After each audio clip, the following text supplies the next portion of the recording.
Hey YouTuber groupers, how's it going?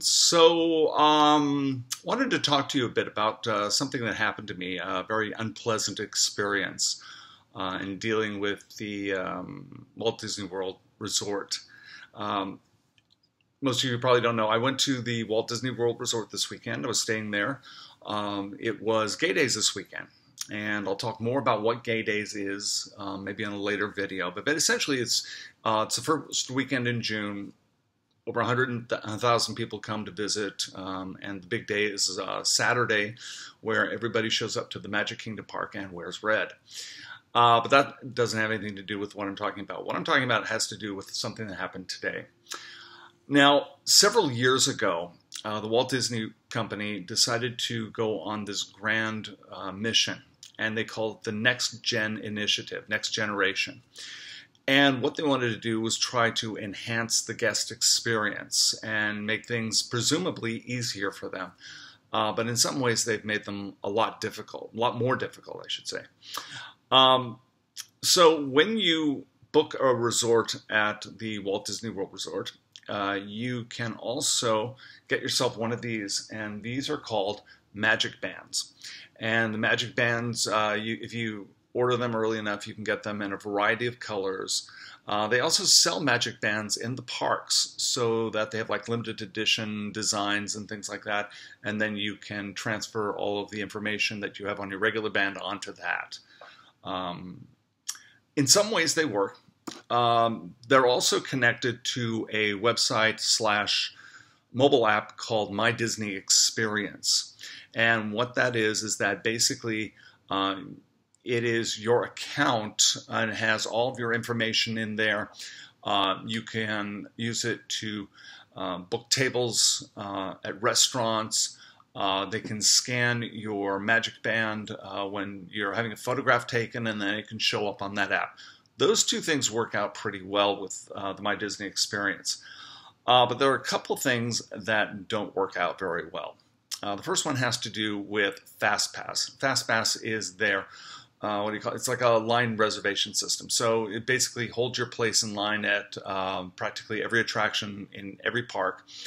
And then you come by at a certain time, an allocated time, and then you can get on the ride with a much shorter wait time. The problem is that when you're trying to set everything up through the My Disney Experience app or website, it can get very, very difficult very, very quickly. Now, if you're working within a family unit with, parents and kids, it's a little bit easier. But if you're working like, you have a bunch of friends like I did that came to the Walt Disney World Resort and you want to try to coordinate fast passes with everyone, it's a lot more difficult. What you have to do is you basically have to send out invitations to all your friends, and they get an email, and then they have to click a link, and then you all supposedly get connected, but that doesn't always work. And sometimes I'll get a message from somebody and say, hey, I clicked the link and everything, and then I'll look at the website or the app and say, well, no, we're not connected yet. And then if you do have a group of friends, then you have to have that one person who's going to be super organized to make sure that you could all get your fast passes at exactly the same time. And that became this year a really difficult challenge where I would be on some people's fast passes and not others. And it was a hot mess. It was a hot mess. And, very frustrating, when you're trying to coordinate all of this together. So there was that. And then one of the other things that they have, and this is the one thing that really just ticked me off today, on the app, when you're booking your reservation, you have the ability to connect your Magic Band to a credit card. Now, this only is for people staying at a Walt Disney World Resort. It doesn't work for annual pass holders yet. And frankly, if it did, I would not sign up for it. And here's why. So I have a very good friend of mine, Sean, who has come to Gay Days for many, many years. And for the last several years, he and I book a villa at one of the Walt Disney World Disney Vacation Club resorts because I'm a Disney Vacation Club member. Well, this year, we both got our Magic Bands, and then I set up my Magic Band with one of my credit cards. He set up his Magic Band with one of his credit cards. So ostensibly, if we're charging, his charges would be separate from my charges. It didn't work out that way. And so because of the fact that my reservation was under my name, all of his charges got charged to my card. And the only reason that we figured this out is because as we were checking out, Sean wanted to go to the front desk and get a paper itemized list of all of the charges that he had made. So they looked it up and they found out, no, indeed, every charge that he made had been charged to my card. And since the account had already been checked out, my card had been charged for both my credit card charges and his credit card charges. I was not a happy camper, not a happy camper at all. And basically what the front desk said is that, oh yeah, you can't do that on the app. You have to come to the front desk and, we have to set up each one individually. Are you kidding me? Okay, I'm not psychic. I don't have ESPN. But so how was I supposed to know this? There is nothing that I know of on the website that tells you that. And if it does a really poor job of telling you that. So we had to spend several minutes at the front desk trying to get this all straightened out. Basically what happened is that on the itemized receipt, it showed my charges and his charges. But what they had to do is they had to basically add up all of his charges and then deduct that amount from my credit card and charge one of his credit cards for that amount so that everything would be squared away. But it's like, really? Really? Do we have to make things so incredibly difficult and so incredibly half-assed that I'm getting charged for things I shouldn't have been charged for, even though theoretically we set these things up on the website?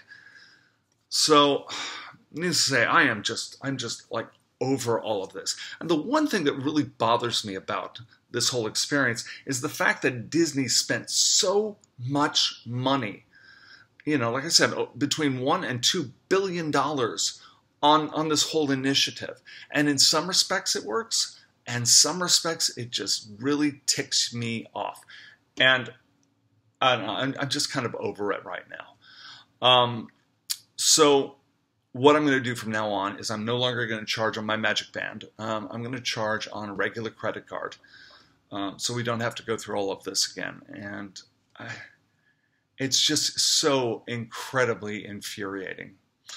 So anyway, that's my story from Walt Disney World. And needless to say, I will be probably sending them a very strongly worded email to Disney Guest Relations about the situation, how it happened, because nobody should have to go through this. And that is why I'm also talking to you, to let you know that, if you're in that situation and you're going to be staying as a guest at a Walt Disney World resort, make sure that you take care of everything at the front desk. Because one other thing I forgot to mention is that nowadays, with the way the whole thing works out, is that you can check in early online. You can get a text message telling you that your room is ready, where your room is, so you don't have to go to the front desk anymore. Which also proved to be another annoyance when I dropped off some things for some friends who were celebrating their honeymoon, friends that were coming out for gay days. And basically, they were never told. I had to be the one to tell them, oh yeah, by the way, you have things waiting for you at the front desk. Again, for the same kind of reasons. So, needless to say, it's been a great trip, and I've seen so many wonderful friends who I see every year. Had a blast on many occasions, but there were just certain things about this trip that really annoyed me, and I really wish that Disney would up its game and stop taking its guests for granted. And you're supposed to be all about guest service, and you're failing on several levels. So anyway, just let the buyer beware. You go out there, enjoy Pride Month, and I will talk to you all later.